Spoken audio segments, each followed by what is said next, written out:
The Salvator Mundi, when I suggested this as a subject for a lecture, it was an obvious topic because it had come out, a lot of notice, a lot of excitement, and attracted a lot of attention. What I didn't dream was that its location would be unknown and there'd be so much mystery and unresolved things. Leonardo is extraordinary.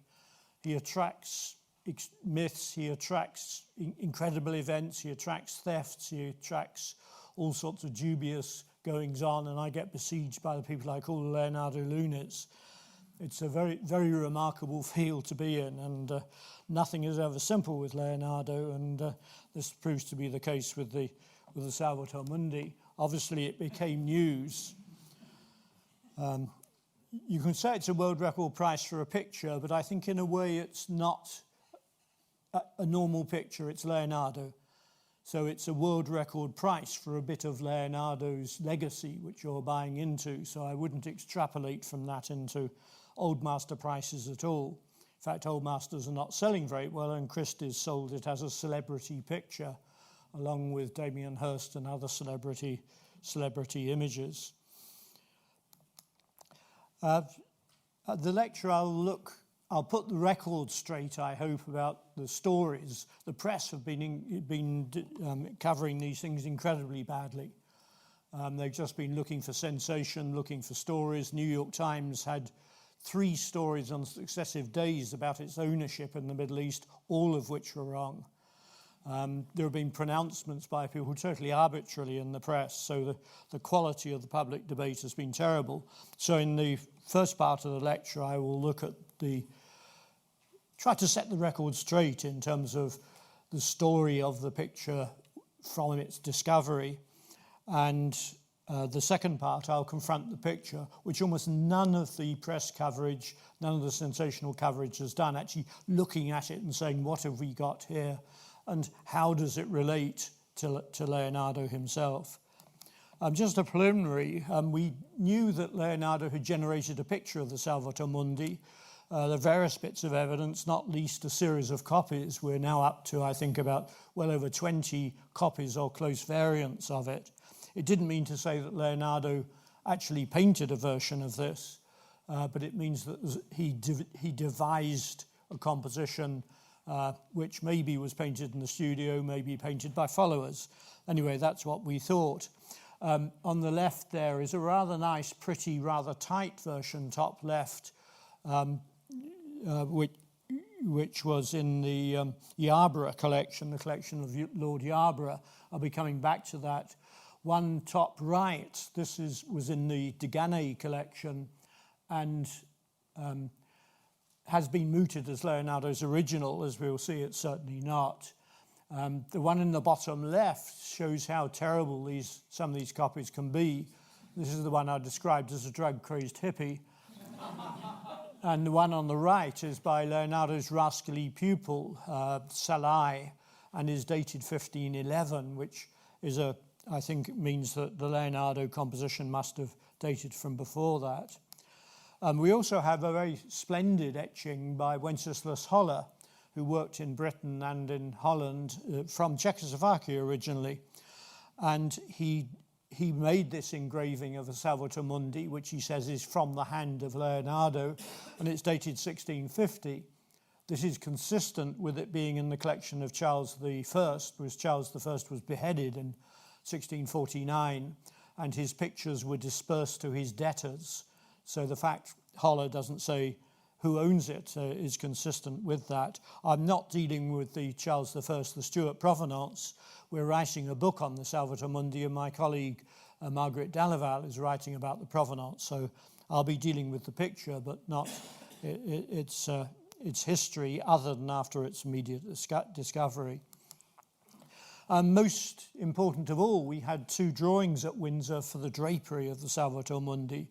Big drawings, red chalk on red paper. You might think it's rather odd to do red chalk on red paper, but Leonardo liked it for its subtlety, the fact that it seemed to be softer and more pliable than simply doing a drawing in dark materials on a white paper. The left sleeve on the left, and beginning to work out the drapery with the plaque in the centre of the costume there. And in the bottom right-hand corner, that might not be Leonardo, but the rest of the drawings are entirely autograph. So we know that Leonardo was planning this, and we know that there are lots of versions which correspond in some ways to these drawings. The Arbor picture is interesting because all the other versions, including the one I'm going to be talking about, have a rather looser structure of the cloth around the cuff, around the Christ's right hand. But the Arbor picture has picked up what is shown in the drawing. What happened with Leonardo is he's an incredibly slow painter. In his studio, often the studio assistants got and painted a composition before the Leonardo was settled.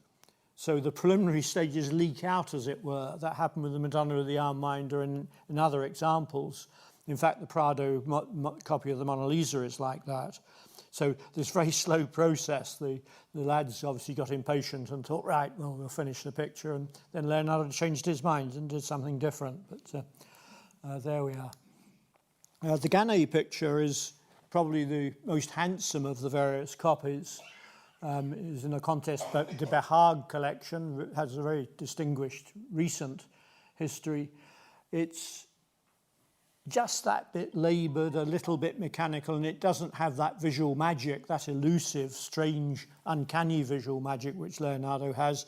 But even if we lay aside aspects like that of connoisseurship, or what I call judgment by eye, the infrared absolutely excludes Leonardo.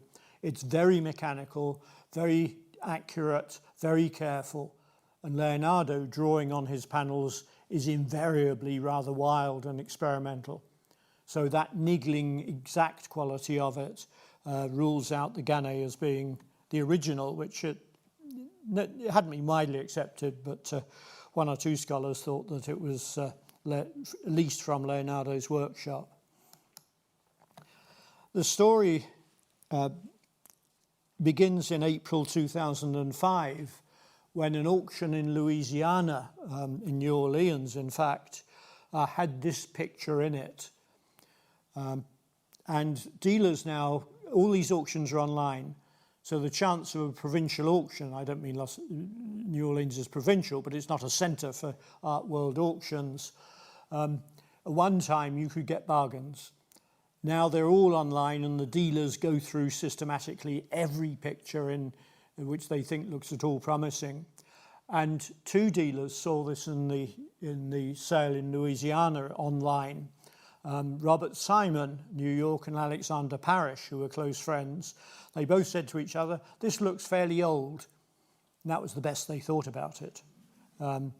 And indeed, it wasn't terrifically promising. We now know the person who sent it into auction. It was a man called Warren Kuntz. Rather a good name for collecting art if you're up on your German. And this is when his house was being sold. And this is the only picture we've got of it in Warren Kuntz's collection. And this is a photograph of the stairwell, not of the picture, but it happens to show the Salvator Mundi in his collection. For a long time, we puzzled who Kuntz was. I had a theory that it was probably somebody panning the name of Kuntz, Kunst, art in German. But anyway, it obviously attracted a certain amount of attention. It went for $10,000, which is not trivial. And it was on panel and it looked pretty old, which is what attracted Robert Simon and Alexander Parrish to it. But they didn't dream that it was going to be more than a decent early copy. And decent early copies of Leonardo fetch rather a lot of money, so it was a perfectly good thing to do. What they found was, when they got the picture, that it was a known one. It had been in the Cook collection in Doughty House in London. Cook collection, very distinguished, built up round about the years either side of 1900 with the help of J.C. Robinson, who was a great connoisseur. A series of spectacularly good pictures, including the Fra Angelico Filippo Lippi Adoration of the Kings in National Gallery, Washington. It's that kind of standard of pictures. The Salvator Mundi was not well regarded. It was clearly not very prepossessing at that point. This is the catalogue which calls it Boltraffio, not even real Boltraffio. Boltraffio is a student of Leonardo, so it suggested it's some remove from Leonardo. The arrow on the right-hand side shows it hanging rather skied on the wall, indicating it wasn't thought to be of much consequence. In the 1958 sale of the tail end of the Cook collection, the big sales had been earlier, it crept into the tail end of the collection as Boltraffio. It had been upgraded slightly. Sold to Kunz, that's the indication on the right, for £45. So it wasn't desperately prepossessing at that point. And we had a collection of what it looked like in the Cook collection, and this is it. This is the drug-crazed hippie. We'd all seen the photograph, those of us who go through photographs of, in the wit and so on, of Leonardo and Leonardo-esque pictures. Nobody gives that a second glance. I don't think you need much art history to see it's not terribly convincing as a Leonardo. Anyway, they got it for 10,000, thinking it was an old picture and it might come up quite nicely and maybe be worth a penny or two. Robert Simon took it back to New York, and he knows Diane Modestini, who teaches conservation at the Institute of Fine Arts in New York and is a world-renowned conservator. He took it in a taxi across New York to Diane Modestini's house, wrapped in a bin bag or a trash can liner or whatever it's called in America. Anyway, not a very dignified way to carry it, but he didn't have much expectation of it. Diane did a test clean and said, "Oh, this is obviously worth having a go at," because it was clear that there's an enormous amount of overpaint on it, of a very crude kind. Unfortunately, the cruder the overpaint is, the later it is, the better it comes off. And they proceeded to clean it with their eyebrows ascending. And one day she called Robert Simon and said, "You really have to come and look at this." Anyway, what happened was that that particular frog turned into a prince. There's the picture we now have. So it is the most extraordinary transformation. It was heavily damaged. This is the picture stripped down with all the overpaint, all the infilling missing.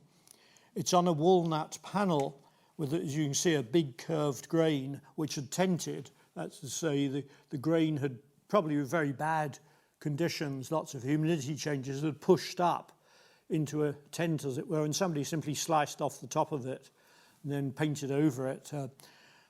Hideous things happened to pictures in the past. You might think this looks terrible, but if you saw pictures in, say, the National Gallery here or the Met or somewhere, you saw them all stripped down, you'd be surprised. Most of them are quite heavily restored. They're 500 years old, and they were, even when they were thought to be good pictures, they suffered more indignities than we would now subject them to. And that gives a good idea of the worst bits of damage. It was taken to a panel specialist, Monica Griesbach, and she separated out the two main bits of the panels from that central split, and also at the bottom had 5 separate bits of wood. You can see it here in Monica's treatment table, all clamped and being glued back together again and cradled. So it's had a tough life, but I say it's not unique. What emerged during the restoration were various signs saying this is the original of Leonardo. It's battered, but it's the real thing. There was a pentimento in the thumb. All the copies use the turned-in thumb, but there's a ghost emerged of a straighter thumb. It doesn't mean it's by Leonardo, but it's useful, as it suggests that it's not simply a mechanical copy.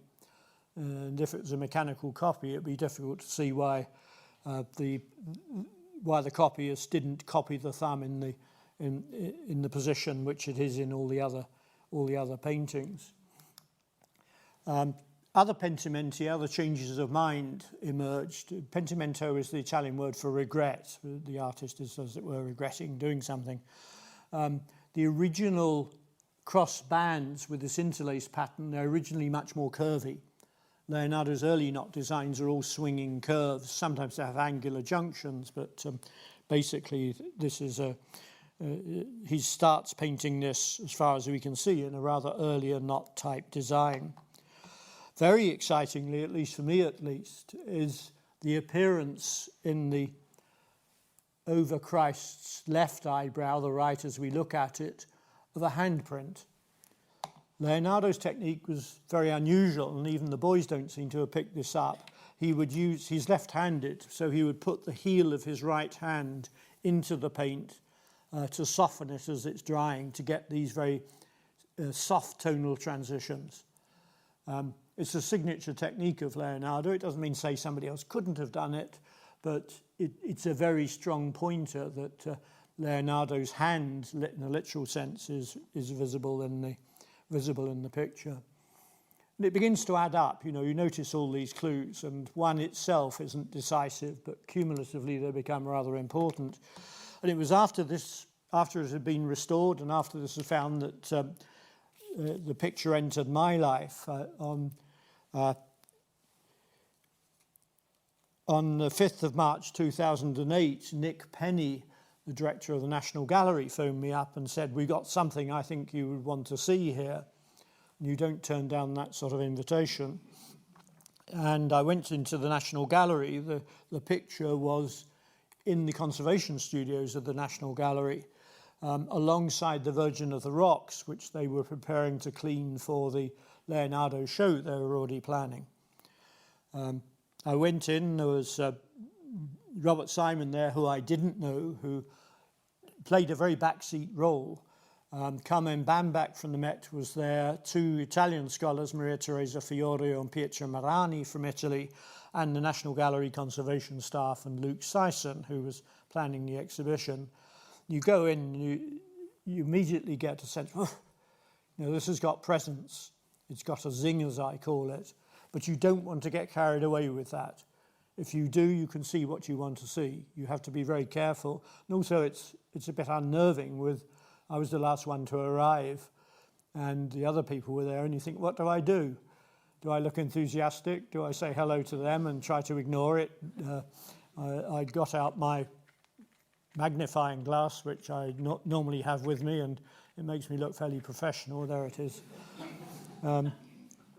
And I looked at it rather carefully, and I said, I'd done some geology at Cambridge when I did natural sciences, and I said that's a rock crystal sphere, not a brass sphere or whatever. It's a bit premature, but it actually has held up quite well, and it becomes, as we will see, a cue to Leonardo being deeply involved in the invention of the picture. It had that presence. It isn't enough, as I say. I was trained as a scientist, so you're always trying to falsify something. Falsification is the name of the game. Find out what's wrong with it. If you've got cadmium yellow in it, then it's a write-off. Because cadmium yellow is a synthetic pigment from the late 18th century, etc., etc. Anyway, the National Gallery were convinced it was by Leonardo and decided to include it in the Leonardo show. I did a big interview in the Wallace collection, in fact, with Kathy Brewis, a Sunday Times journalist, who did a terrific write-up before the exhibition opened. Sunday Times were the media partners. Very accurate. I said to Kathy Brewis afterwards, "You can't really be a journalist. You haven't made a deliberate mistake." And it appeared in the National Gallery exhibition in 2011, running through to 2012. There it is. I think this is a posed picture, but there it is, nominally being hung straight between the two drawings. And in the exhibition, it looked at home. One or two people said, it's rather a boring subject for Leonardo, but if you're painting a Salvator Mundi, that's what you do. It's a kind of set image. Incredibly popular exhibition. They sold out all the tickets before all the regular day tickets. They sold tickets in advance. They sold before the exhibition opened. So people queued for the day tickets, and they were on sale in the web. They were more expensive than Bruce Springsteen concerts on the black market. And the National Gallery issued a thing saying, you cannot change your tickets, this is illegal, this is terrible, but they're absolutely chuffed.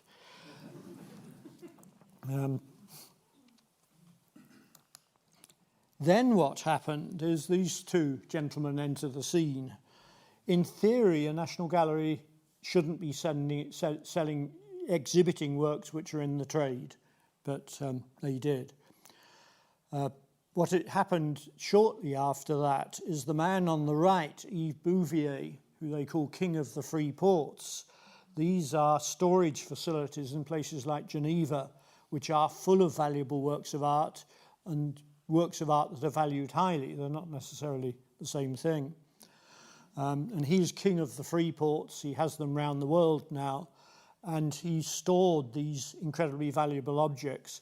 And he was using his knowledge, rather dubiously, I have to say, of what was in to massage sales to people he knew wanted particular kind of pictures. And he was massaging sales from his stores to the man on the left, who's Dmitry Rybolovlev, a Russian oligarch, made his money with fertilizer chiefly, owner of Monaco Football Club, an absolutely archetypal oligarch. And Bouvier sold the Leonardo to him. What it transpired, and Rybolovlev learnt this at a party, is that Bouvier had been selling these pictures at a massive markup, not just the normal kind of 20% or whatever. It turned out that the National Gallery, the Salvator Mundi, was bought by Bouvier for 93 million, bought via a Sotheby's transaction from the dealers, and it was sold to Rybolovlev at 127.5 million, which is a big markup. Bouvier was disgusted by this. He had Rybolovlev was disgusted by this. He had Bouvier arrested in Monaco and charged with fraud. Needless to say, the legal case and all the bails and everything are still going on, as happens with the law at this level. And he was so disgusted by this that he decided the pictures he bought from Bouvier, Dmitry Rybolovlev, was going to sell. The Salvator Mundi was the last of the pictures to come on the market. It went, as we know, to Christie's, not Sotheby's, who'd been involved in the earlier activities, and sold for £400,000, £450,000 with the buyer's premium. And you can see the telephone bidding. It was sold to a telephone bidders. If you wanted to do a gender analysis of what the Christie's staff are doing, you think it wouldn't show Christie's in a particularly good light, but you can make up your own minds on that. Then the rumours started that it had been bought by a Saudi prince, Prince Badair, that it had been bought by Mohammed bin Salman, who's obviously got other troubles on crossing his desk at the moment, etc., etc., that had been bought by a rather dubious American. And none of these are well-founded. It was announced in the autumn, in September, or it was announced that it was going to be put on display in Louvre, Abu Dhabi, this outpost of the Louvre in Abu Dhabi, and this wonderful building by Jean Nouvel. I've been there twice, and it's one of the world's great museum buildings, full of treasures from the Louvre and full of things which Abu Dhabi is buying on its own behalf to replace the Louvre treasures as they systematically go back and are not on loan. And that seemed to be good. I thought, right, this is good. It may not be the ideal place for it to be, but it's in a public collection, very high quality building, and it's secure and it's available to the public. In fact, the only thing we know is it hasn't been bought by the Department of Tourism and Culture in Abu Dhabi. We don't know where it is at all, unless somebody's got some news. Anyway, that's just putting the record straight in a somewhat summary way, but you'll have seen lots of things appearing in the press, sensationalized and in one or two books, but that's the story outlined in a straightforward and accurate manner. The picture itself, let's do some iconography first. The Salvator Mundi holds the mundus, holds a globe or an orb or a sphere, familiar enough with ruler portraits. This is the Golden Bull of Charles IV, 1356-7. I simply chose it as it's an absolutely terrific image. The crossed bands, he's not blessing, that comes from elsewhere, but very often the mundus has bands around it and a cross on top. It's the globus crucifer, as it's called, and it's a standard image, and it has to be frontal. That's how this image happens to work. The blessing gesture comes from the Christ Pancurator type. This is Cefalù in Sicily, a very brilliant example of it. In the middle, Roger van der Weyden, the Braque triptych, which is probably the immediate source for a lot of the Italian images in the various copies, and one which doesn't have the blessing but was the archetypal frontal Christ. This is a copy of a Jan van Eyck. Cusanus, the great theologian, philosopher, gave a version of this to the monks in his home monastery in Germany and said the fact that the eyes follow you round, this sort of classic trope of these pictures, is an indication of the divine sight of God, that you cannot escape it. So it was given a kind of theological gloss by Cusanus. And I think that directness of vision, even without the theological gloss, is an important part, that you cannot, as it were, escape Christ's gaze. I've got a very brilliant, full-scale, very spectacular reproduction made for the British Academy when I was talking there, and I decided not to put it in any of my rooms. I put it in the corridor to have that, or indeed the Mona Lisa looking at you all day, is be quite creepy. The verses attached to the Salvator Mundi are absolutely standard, and they're the ones that appeared in the later states of the Holler engraving. That the one on the right is a very early state before they've been put in. Matthew, come unto me, all ye that labour and are heavy laden, and I will give you rest. I am the way, the truth, and the life. Take my yoke upon you and learn of me, for I am meek and lowly in heart, and ye shall find rest for your souls. For my yoke is easy and my burden is light. The cross bands, I think, are the representation of the yoke. They're not the floppy bands that priests wear tucked into their belt. These are heavy-duty orpheres. They're heavy-duty bits of needlework. The quality of the picture, let's go in and look at what's happening. Some of it is just astonishing, and it's astonishing in a way that is Leonardo rather than anybody else. Leonardo, you can see that his hair is painted with absolutely fizzing brilliance, enormous dexterity and rhythmic quality. But more than that, Leonardo was interested in what you might call the physics of hair. He says in the drawing on the right, and note the way that the curling of hair resembles the movement of water. You've got the current, you've got the tendency of water to revolve in water, and that provides a helix. Look at hair, you've got the weight of the hair, you've got the tendency of hair to curl, you've got a helix. And when you look at Leonardo's curls, the boys could do perfectly good curls for the use of. You know, they could do the curly bit, but Leonardo's have a kind of anatomy to them, a sense of structure, which is his science of art.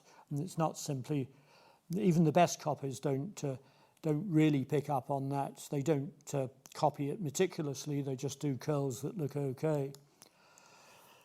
The blessing hand is actually pretty well preserved, and it looks rather simple at first sight, but if you look at the knuckles of the two fingers there, you can see there's a nice understated anatomy. He stressed that young figures didn't have pronounced anatomy, and it's entirely keeping with how he saw things.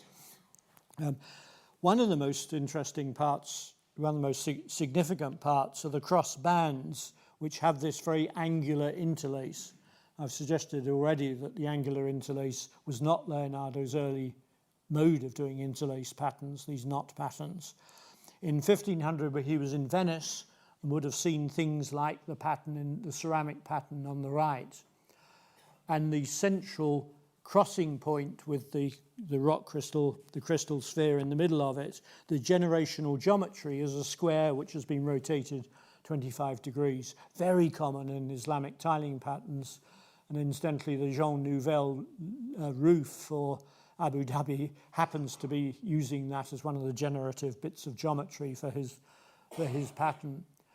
Now, that actually does help date the work, and even more, this helps date the work, because this is done in Venice in 1500 when he was witnessing he'd gone from Milan to Venice and was employed for a month or two as a hydraulic engineer.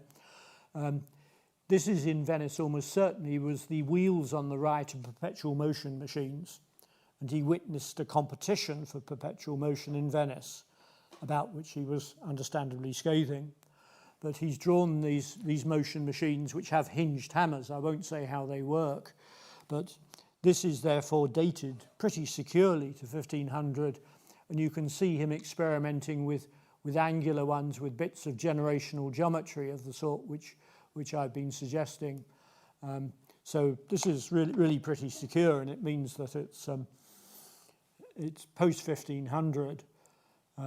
It was in the National Gallery exhibition, which Leonardo at the court of Milan, he left the court of Milan in 1499, so a bit of flexibility is required there.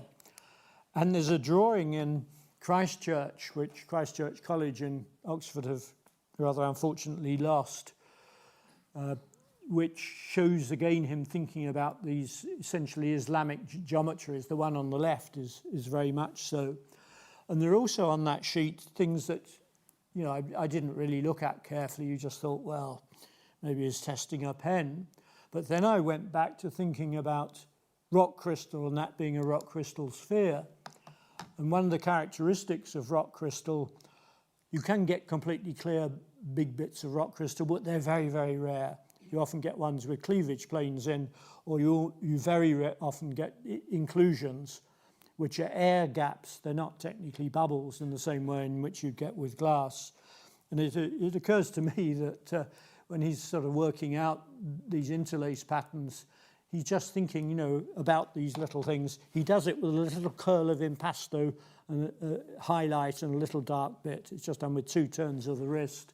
And it's almost as if he's rehearsing the inclusions on that drawing.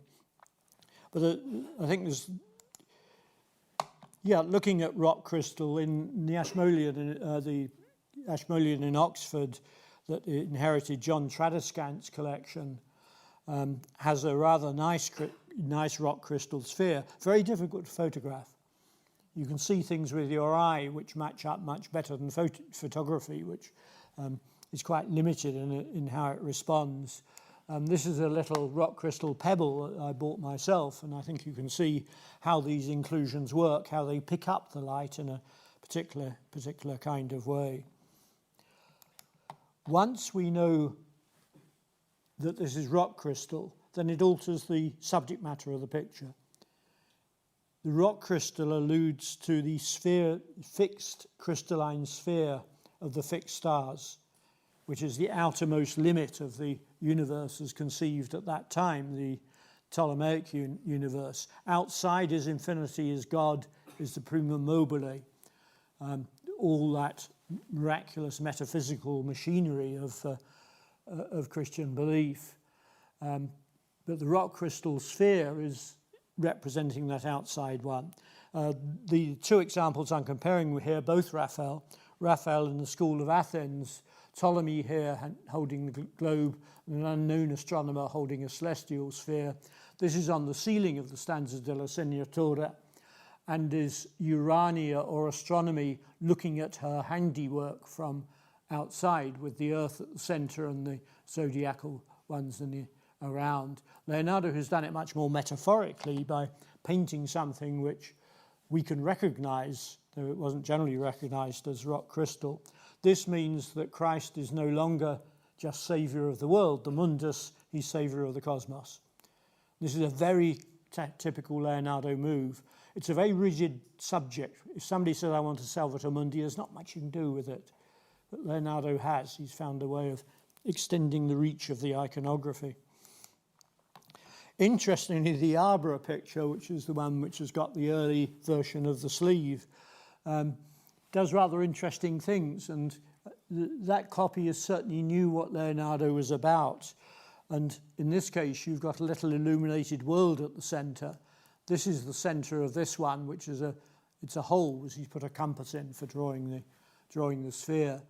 This is heavily abraded. These are remains of highlights, but they're not coherent. It may be there was a little earth there, and there may be that there was a little glimmer of that sort. Anyway, if the Arbor picture appeared, it'd be interesting to see it and do a proper technical analysis to come to terms with what's going on.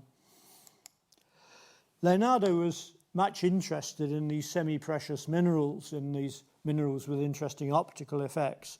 He was asked by Isabella d'Este, the great collector in Ferrara, in Mantua, who he had personally met when he was there, about crystal vases in the Medici collection. Leonardo reports back on them, praising the ones that were flawless, etc. And he's much interested in these. This is an eyeglass of crystal which he's making. It's an occhiali di cristallo on a stand. And he tells you in the note exactly how thin it should be at the edges and how fat in the centre to do the necessary magnification. He says you can use this outdoors. Not sure why it's good for outdoors rather than indoors, but it's an indication that he's involved with rock crystal as an optical substance, as something that has particular qualities and can be used for magnification. Much interested in optical effects of light at this time. This is the Codex Leicester owned by Bill Gates, which I'm doing an edition of this year with Domenica Lorenza. And he's looking here at the Corpo Solari, the sun, the moon and the earth. And he's thinking about how do you get the crescent moon. And he notes that in the crescent moon there's a ashen light, lumen cinereum as it was called by Galileo, in the moon. It's not just dark. And he argues correctly that this is earth light on the moon reflected up by the moon seas, the earth seas onto the moon. And furthermore, he says it's darker at this point, the lumen cinereum, than it is here. Here it's against the blackness of the void and it looks brighter. Here it's against the light of the crescent moon and it looks darker. This is the first time I know anybody in a science area taking sight and its vagaries into account. A very novel move to say we don't just need to look at something to understand it, we need to know our act of looking and what is actually going on. And at this time, and this is middle of the first decade of the 16th century, he's looking at the eye in intense detail.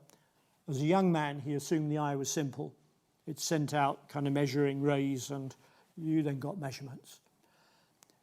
As he became more acquainted with optical science in the Middle Ages, particularly from Islamic sources, Ibn al-Haytham, or al-Hazani as called in the West. And this eye, which is experimenting with here in these two sheets, here and suggesting he might make a model, again here he might make a model of the eye. This is not a very good slide. And he's contriving a double inversion. It goes like a camera obscura, it goes in, inverts, and the crystalline humour, more crystal, and then puts it the right way up for the optic nerve. He couldn't accept, as most people didn't until Kepler, that the image in the eye was upside down. But it's clearly a complex system. Without going into it in great detail, he decides that the eye and the sense of sight is very slippery. He says at one point in manuscript D, which this is from, which is from about 1507, he says the eye does not know the edge of any body. That's to say you never absolutely perfectly know an edge. If you're too close, it's blurred. The further away you get, the more indefinite it is. He knew there was an optimum point.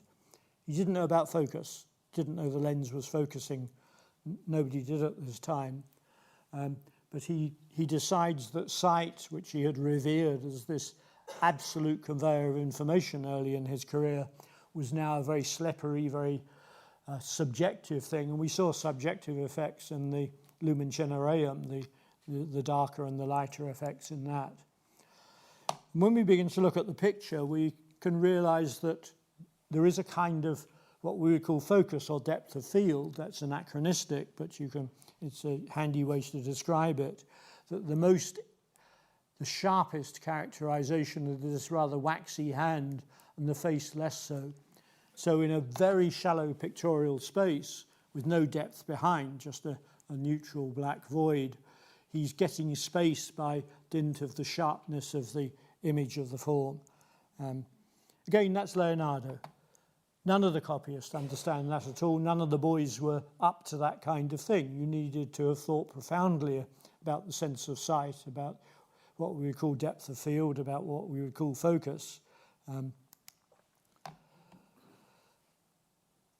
And this softness, this indefiniteness, it's what I call the optics of uncertainty, is absolutely vital for the psychology of the picture. It relates to the Mona Lisa in a way. Mona Lisa, there are no edges. I've got high-resolution images of Mona Lisa. You blow them up, there are no lines, no edges. The eye does not know the edge of any body. It's a scientific idea, but it's also a psychological one, that the beloved ladies in Renaissance poetry are always out of reach. They're always elusive. They're deified. They exist in a realm different from ours with our ragged desires. So she is removed psychologically, emotionally from us. Christ is removed spiritually from us. He's incarnate, he's come down to earth in his body, but he remains mysterious, he remains ineffable, he remains ultimately unknowable.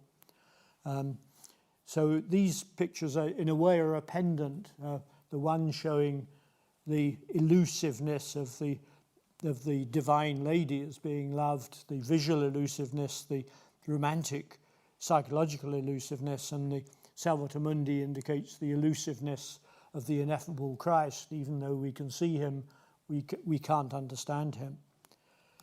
This corresponds absolutely to Leonardo's theological stance.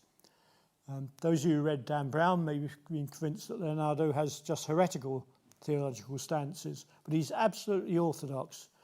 He thinks that in the world, the beauty of the world, its system of mathematical governance, of physics, of all the effects of the world, proportion, perspective, etc., these are signs of God's design.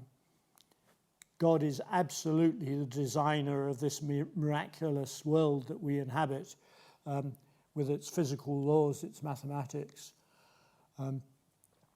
Outside that, and this is a perfectly respectable philosophical theological stance taken by some in the Middle Ages, is unknowable.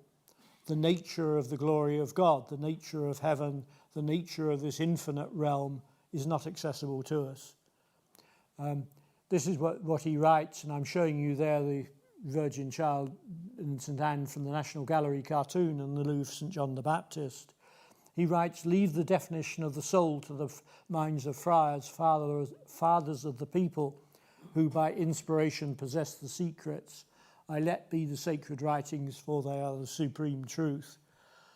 No sense of irony on that, and there are other similar pronouncements. He's basically saying, I will show God in nature, but I can't show God as God in his own realm. So it's a perfectly respectable theological stance, the notion of double truth. He does it in an extreme way, but that's Leonardo. That is how he thinks and how he works. I think if we look at Leonardo's later religious images, we can see exactly this going on. St. John the Baptist there, who you saw briefly now as a detail, no edges, uncertain, the optics of uncertainty used for theological and poetic ends. And for me, one of the miracles with Leonardo, you can go from the physics of the eye, the optics of the eye, to psychology, even into theology. Which comes first? I think with Leonardo, neither comes first. They're a kind of simultaneous production of how he works. And it is just awesome, I think, to find that science and imagination, intelletto, fantasia, poesia, and scientia, science, for him are unified fields of operation. For us, they're separate. For him, they represent a single field of endeavour. And there is the Salvator Mundi. I should say, as a brief aside, an advertisement at the end of this lecture, I'm doing a series of concerts with I Fagiolini, the beans. Very, very, very brilliant early music and contemporary music group. We were at the Barbican on just around the corner here on Saturday. We're doing Bristol on Sunday. We're touring round, but there is a CD which you can all buy. Look up I Fagiolini, Fagiolini. Look up Leonardo I Fagiolini. You'll get clips. You'll get the whole thing.